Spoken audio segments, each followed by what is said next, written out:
Listening to the testimony and listening to Mr. Jackson's presentation for the second time after the study session with all these questions and having a week to think between that has really helped me with my thinking.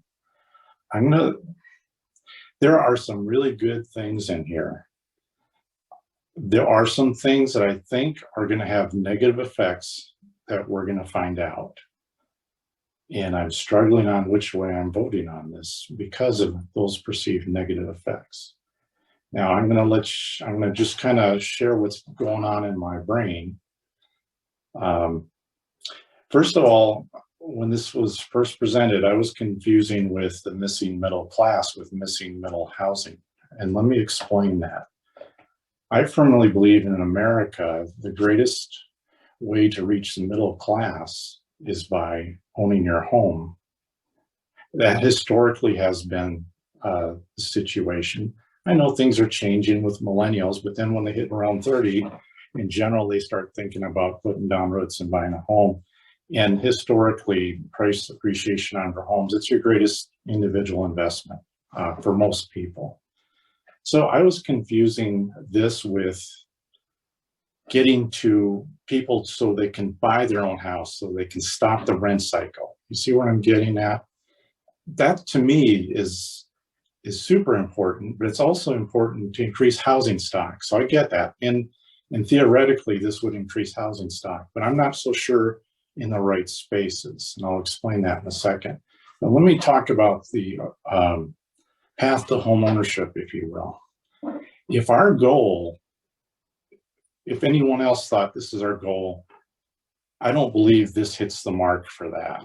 And the reason is, in my opinion, we have effectively changed the zoning for certain parcels that may make it more advantageous for investors to buy those properties up.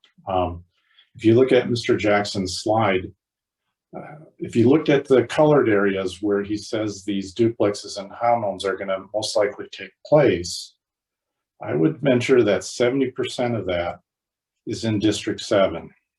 Mr. Jackson, that's a back of the envelope thing. You can correct me if you're wrong at any time, but about 70% of the available land to develop is in District 7. And for most people, if you don't recall that slide, that's on the very western portion up against our watershed in the city of Bremerton. Okay, it's my district, District 7. My preference, and really backtracking, I think the horse left the barn a couple of years ago. I think it was a couple of years ago when the council allowed for 2 ADUs and a primary dwelling. And Mr. Jackson rightly pointed out that in the inner city area, not District 7, but the central core, downtown, and all those areas, Districts 1, 2, 3, 4, 5, the development is more advantageous for investors and or homeowners to go the ADU route because you can get bigger density. So this proposed ordinance is not going to increase, in my opinion, duplexes, triplexes, and townhomes in that area. Now, if you say, oh, well, Mr. Younger, how do you know that? Well, I asked last week and the administration provided. In 2018, the council allowed for duplexes and townhomes to be placed in any area within 500 feet of a commercial district. Mr. Jackson threw that slide up, and you could see there's quite a few areas that are represented throughout the city that meet that criteria.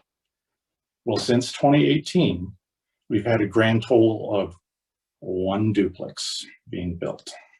1, okay? That is a fact. I'm not putting a slant on it. It is what it is. So my preference would be if there was a ownership requirement, a deed restriction. Now, if people say, well, then my property is not going to be that as valuable because I may have to move out of town, well, then maybe you're going to have to sell it. I think it helps cement the contract by allowing these different type of housing types in single family neighborhoods, with people in single family neighborhoods know, hey, yeah, I got a duplex next to me, but one of them is the owner. And they're going to monitor that renter.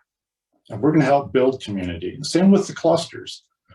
I think I would prefer to have homeowners in those clusters. Okay. This does not do that. So then next I turn, okay, so that's my deal on middle class housing. And maybe that's not the intent of this ordinance. Next, I turn into what is middle housing. So during the discussion, I quickly Google it, and you can all do that while I'm talking if you like. Just picked up a random site. This one's called the Congress for the New Urbanism. So I don't think this is a right-wing thing, but I didn't do any investigation. The definition, I think we didn't talk too much or enough about what is middle housing. So bear with me, I'm just going to read it line for line. Missing middle housing is a range of multi-unit or clustered housing types compatible in scale with single-family homes that help meet the growing demand for walkable urban living. These types provide diverse housing options along the spectrum of affordability, including duplexes, fourplexes, bungalow courts, to support walkable communities, locally serving retail, and public transportation options. This is why, and this is what's the tipping point, I think, as I talk out loud for me on this ordinance. We had many people from the public that are clamoring for more bus transportation. We have an ordinance before us that is going to take the duplexes and the townhouses, and they're going to put them way out in the outer skirts of District 7. District 7 out there is not a walkable community. There's not retail, and I don't see any retail coming soon. There's some car dealerships out there. There's a Red Apple Diner around Kitsap Lake, but Mr. Jackson, you can tell me if I'm wrong. I thought the goal for the city of Bremerton is to develop in commercial centers like the Charleston district, the Manette district, downtown, and then eventually Eastside Village. But instead, we want to spread the housing throughout the city.